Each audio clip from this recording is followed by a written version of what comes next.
Ukraine के president Zelensky इस वक्त बहुत मुश्किल में है। रूस और उत्तर कोरिया की 50,000 की फौज यूक्रेन के कुर्स्क पर चढ़ाई करने की तैयारी में है। किम जोंग उन ने पुतिन के कहने पर 11,000 की ट्रेंड सेना यूक्रेन में उतार दी है। यूक्रेन की सेना की ओर से कहा गया है कि वो किसी भी तरह से हमले के लिए निपटने में सक्षम है। अगस्त में रूस के जीते कुर्स्क पर यूक्रेन ने फिर से कब्जा कर लिया है और उसके बाद से ही पुतिन की आर्मी कुर्स्क को दोबारा हासिल करने की तैयारी में जुटी है।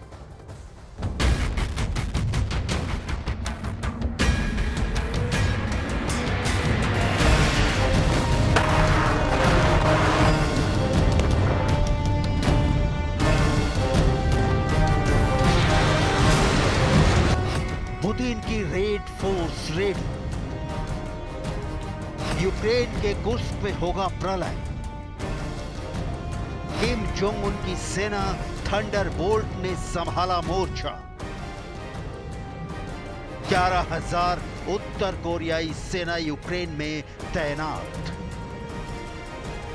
ज़ेलेंस्की के लिए यूक्रेन को बचाना मुश्किल। अगस्त के महीने में जब ज़ेलेंस्की ने अपने हारे हुए क्षेत्र कुर्स्क को पुतिन से जीत लिया, उसके बाद से ही तैयारियां शुरू हो गई।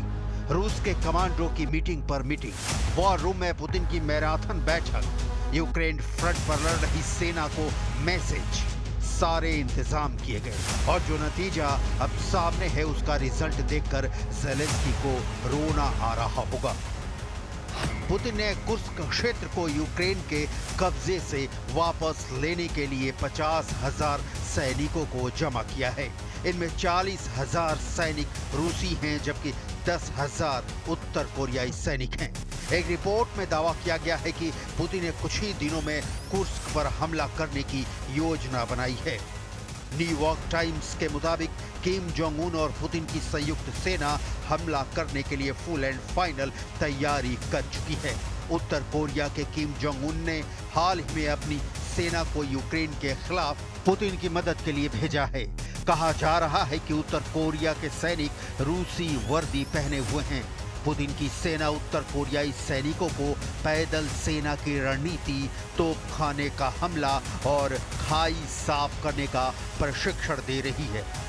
अब सवाल है कि क्या पुतिन किम जोंग उनकी सेना के सहारे यूक्रेन से कुर्स्क वापस छीन लेंगे? इस सवाल का जवाब आपको आगे की रिपोर्ट में दिखाएंगे। अभी रूस और उत्तर कोरिया की संयुक्त सेना से निपटने की ज़ेलेंस्की की तैयारी पर फोकस करते हैं।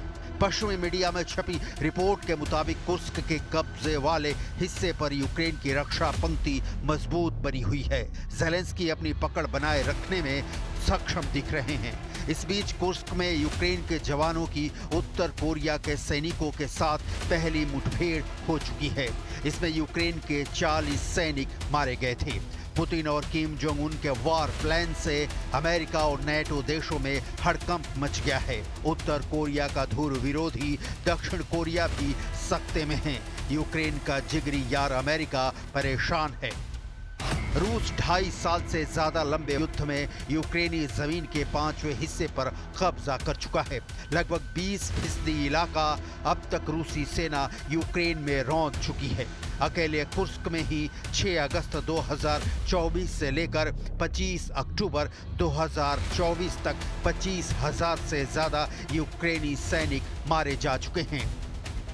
उत्तर कोरिया के सैनिकों को यूक्रेन पहुंचाने का प्लान पुतिन का वो माइंड गेम है। नेटो जिसकी काट नहीं निकालता है तो युद्ध का नतीजा रूस के पक्ष में जाना तय है, क्योंकि इसके पीछे एक बहुत बड़ी डील और बहुत बड़ा लक्ष्य है। युद्ध में 32 देशों के साथ जब नेटो के रूप में अमेरिका का पलड़ा भारी पड़ता नजर आ रहा है, तब रूस ने 3 लाल शक्तियों के बिखरे कुनबे को एक कर लिया है, यानी रूस, चीन और उत्तर कोरिया। कम्युनिस्ट विचारधारा वाले ये तीनों देश परमाणु शक्ति संपन्न देश हैं। तीनों के पास एक से एक खतरनाक हथियार हैं। तीनों देशों के पास मिसाइलों का अथाह भंडार है। ये तीनों देश मिलकर नेटो को करारा जवाब दे सकते हैं। चीन की सेना यूक्रेन की जमीन पर ज़ेलेंस्की की फौज के साथ नहीं उतरी है, लेकिन अमेरिका का दावा है कि चीन रूस को हथियार और लॉजिस्टिक सप्लाई कर रहा है। हालांकि चीन इसका खंडन कर चुका है, लेकिन शी जिनपिंग और पुतिन की ट्यूनिंग कुछ और कहानी बयां कर रही है।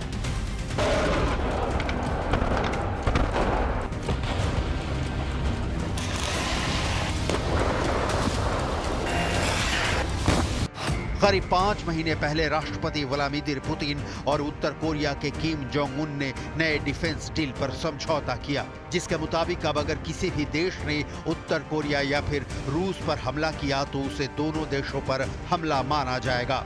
दोनों देश मिलकर उस हमलावर देश पर जवाबी हमला करेंगे। पिछले साल सितंबर में किम जोंग उन रूस के दौरे पर पहुंचे थे। किम जोंग उन के रूस दौरे के 9 महीने बाद पुतिन भी उत्तर कोरिया के दौरे पर पहुंचे थे।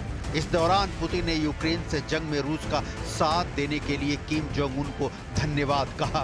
पुतिन ने भी अमेरिका की धमकियों और ब्लैकमेलिंग पर उत्तर कोरिया का साथ देने का ऐलान किया।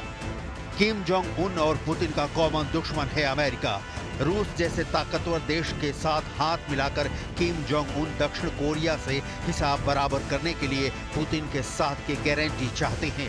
यूक्रेन की तरह दक्षिण कोरिया में भी किम जोंग उन की सेना को अमेरिका से ही टकराना होगा, जो अकेले का काम नहीं है। यही वजह है कि उत्तर कोरिया ने अपनी सेना लड़ने के लिए यूक्रेन भेजने से पहले से ही हथियार भेजने शुरू कर दिए थे।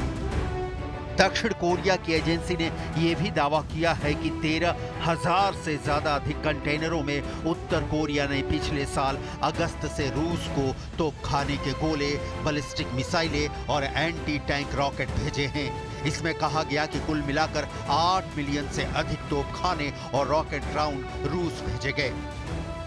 यूक्रेन की तरफ से लेफ्टिनेंट जनरल किरिलो बुडानोव का दावा है कि उत्तर कोरियाई सैनिक रूस के हथियारों से यूक्रेन के खिलाफ जंग लड़ रहे हैं। यूक्रेन का यहां तक दावा है कि उत्तर कोरिया के 2600 सैनिकों की पहली बटालियन कुर्स्क इलाके में भेजी जाएगी।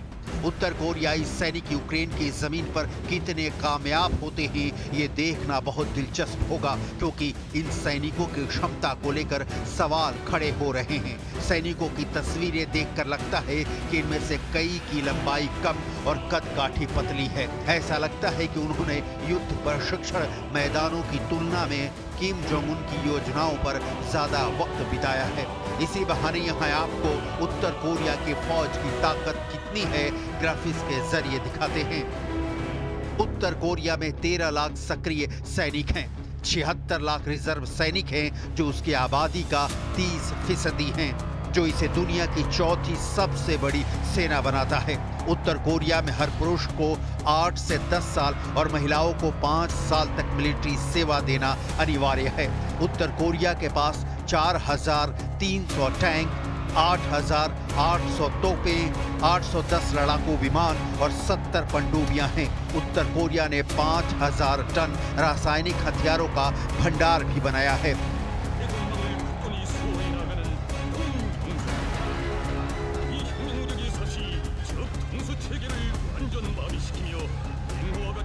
किम जोंग उन की बैलिस्टिक मिसाइलों के परीक्षणों वाली हकीकत से पूरी दुनिया वाकिफ है। किम जोंग उन को एक युद्ध पिपासु नेता के तौर पर जाना जाता है। हालांकि इसके साथ ये भी सच है कि किम जोंग उन ने अपनी परमाणु शक्ति का इस्तेमाल किसी भी देश के खिलाफ नहीं किया, लेकिन रूस में पहुंचने के बाद उत्तर कोरियाई जवानों को कई परेशानियों का सामना करना पड़ रहा है, जैसे रूस की सेना के साथ उनका कम्युनिकेशन।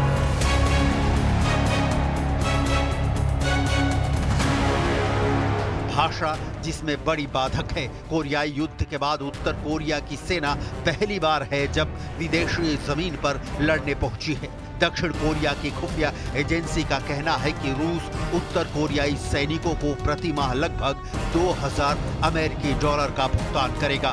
2,000 अमेरिकी डॉलर में युद्ध लड़ने की ताकत जुटाकर यूक्रेन पहुंची सेना कितना कामयाब होती है, ये बहुत बड़ा सवाल है, लेकिन इससे रूस को जो ताकत मिली है उससे इनकार नहीं किया जा सकता।